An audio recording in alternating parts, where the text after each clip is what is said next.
Komisi Pemilihan Umum KPU menggelar rapat pleno terbuka rekapitulasi penghitungan perolehan suara pemilu 2024 secara nasional.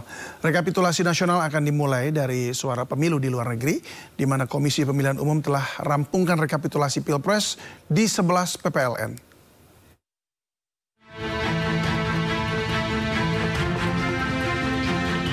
Komisi Pemilihan Umum menggelar rapat pleno terbuka rekapitulasi penghitungan perolehan suara pemilu 2024 secara nasional yang dimulai dari suara pemilu di luar negeri terlebih dahulu.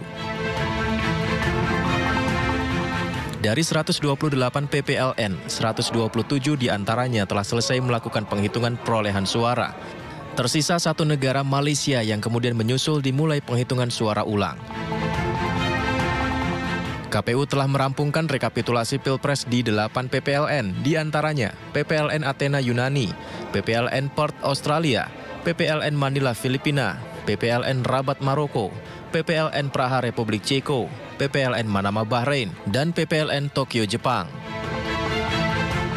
Berdasarkan Undang-Undang Pemilu, KPU memiliki waktu paling lama 35 hari usai pemungutan suara untuk menetapkan hasil rekapitulasi perolehan suara secara nasional. Jadwal rekapitulasi diantaranya, Pleno Kecamatan 15 Februari hingga 2 Maret, PPLN 15 Februari hingga 22 Februari, Kabupaten Kota 17 Februari hingga 5 Maret, Provinsi 19 Februari hingga 10 Maret, Nasional 22 Februari hingga 20 Maret. Dari Jakarta, Putu Bagus Sutrisno, iNews melaporkan.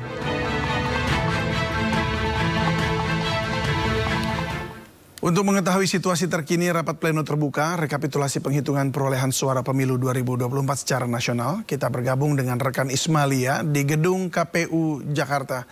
Ismalia, seperti apa jalannya proses rekapitulasi suara nasional di sana? Kabarnya akan ada 2 panel.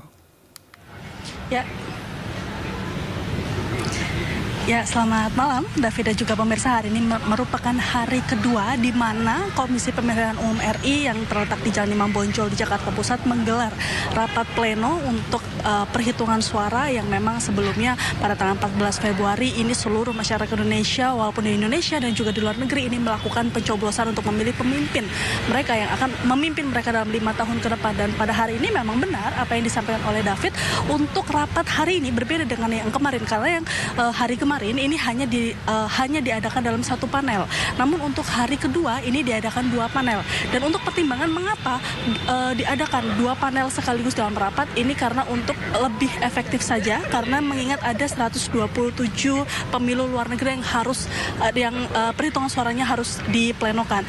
Dan juga David dan juga pemirsa, untuk rapat pleno sendiri ini sudah berlangsung sejak pukul 9 pagi hari tadi dan saat ini masih terus berjalan. Namun memang setiap perjalanannya ini memang diberikan waktu untuk istirahat. Jadi tidak terus-terusan mengadakan rapat, namun juga ada waktu istirahat yang memang disediakan oleh KPU. Dan juga hingga saat ini untuk rapat pleno memang masih beristirahat yang nantinya akan dimulai kembali pada pukul 19.30.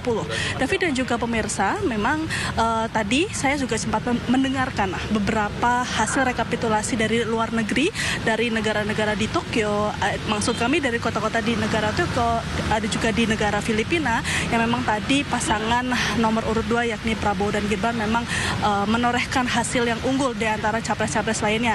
Dan juga tadi kami sempat sedikit merangkum suara yang berada di kota Dubai, yakni untuk suara capres nomor urut 1 yakni Anies Baswedan dan juga Muhaimin Iskandar ini mendapatkan 923 suara. Dan untuk capres nomor urut 2 ini mendapatkan 1.793 suara. Sedangkan untuk capres nomor urut 3 yakni Ganjar dan juga Mahfud MD mendapatkan 441 suara.